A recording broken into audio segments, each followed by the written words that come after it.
I remember Faizon Love came to a party he had. You know who Faizon Love is? Right. I like Faizon Love. He's a cool dude. So we were talking, but he wasn't dressed up, and they didn't want to let him in. I was like, yo, but he's a celebrity. He had a jacket on, but he had jeans. Nah, he ain't getting in here. He ain't dressed right.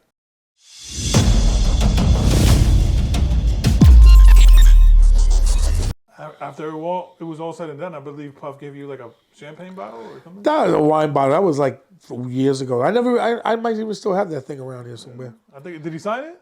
Yeah, thanks a lot. Just so you know, it wasn't like I could accept gratuities because I couldn't. Right. And it wasn't given to me. It was just dropped off and left there. So I just kept the bottle as a memento, as you would say. Right. Nothing that he never asked me to do anything for him or anything like that. So I don't want people to think that a bottle of wine is going to make me go and do X, Y, and Z. No, he didn't do that. He ever invite you one of them parties? No. As a matter of fact, when I retired though, and I opened my security company, I did do a party with him. Where we had a party with him for, Puffy was very tight about his parties. When you used to go to a Puff party, Puff wanted everybody dressed up. If you weren't dressed up, you were not getting in.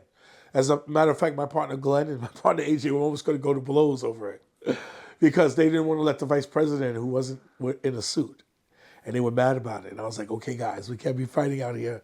And then Puff was very serious about it because I remember Faizon Love came to a party he had. You know who Faizon Love is? Right. I like Faizon Love. He's a cool dude. So we were talking, but he wasn't dressed up, and they didn't want to let him in. I was like, yo, but he's a celebrity. He had a jacket on, but he had jeans.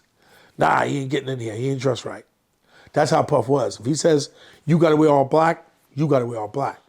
If you got to wear all white, you got to wear all white. That's how his parties were because he wanted them to be exclusive. And if he said you would have to adhere to the policy, he didn't care who you were. And my partner, Glenn, was very like that. There's no black and white with him.